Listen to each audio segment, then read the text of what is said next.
All right, folks, hello. I don't understand this case at all, so of course, there's no better person than me to case brief this case for you. In this case is New York Times Co. v. Sullivan from 1964. This is an opinion from Justice Brennan.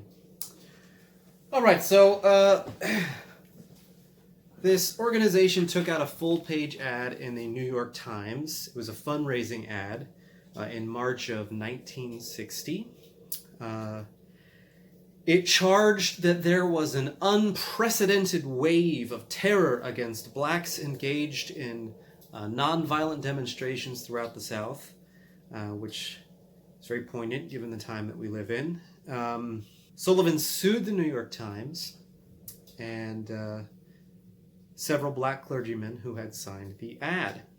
He objected to the claim that truckloads of police armed with shotguns and tear gas, does that sound familiar, ringed through the Alabama State College campus, and he also complained that the ad said, and I can't believe this, that Dr. King had been arrested 7 times when really he had only been arrested 4 times. Anyway, he won in the Alabama court. He actually received a judgment of $500,000, which adjusted for inflation is $4,376,706.08. Yeah, that's pretty crazy.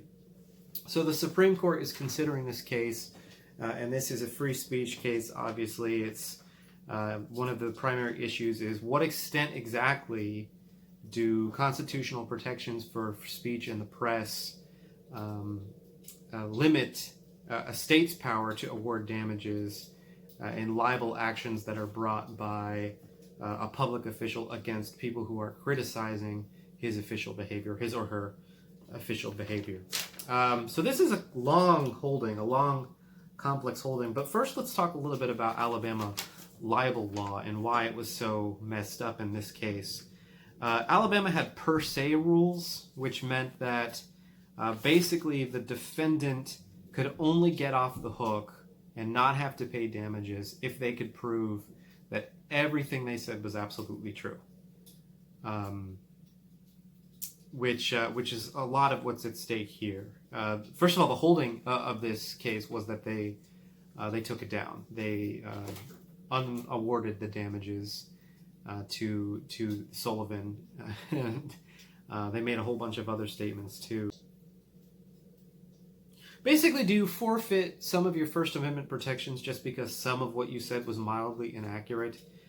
They make a comparison to the Sedition Act of 1798, which was one of America's first real tests of free speech.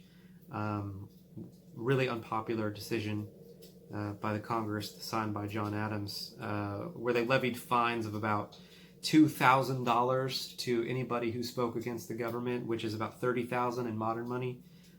The court makes a point that that's about 1,000 times greater judgment that they awarded Sullivan than they awarded in the Sedition Act. And they're like, for what? For what? Because you got angry that there were slight inaccuracies in an advertisement in a paper in another state that didn't even name you exactly. That's insane to this court. They say that's not going to work out for you, Sullivan. Heck out of here with that. Come on, man, Sullivan. Come on. By the way, if you're looking for a bright line rule to this case, it's that a public official can only recover damages for defamation if he has real evidence of falsity and there's the presence of actual malice or ill intention. I forgot to film enough space for an end card, so again, if you have any problems with anything I briefed, then sorry. Feel free to correct me in the comments.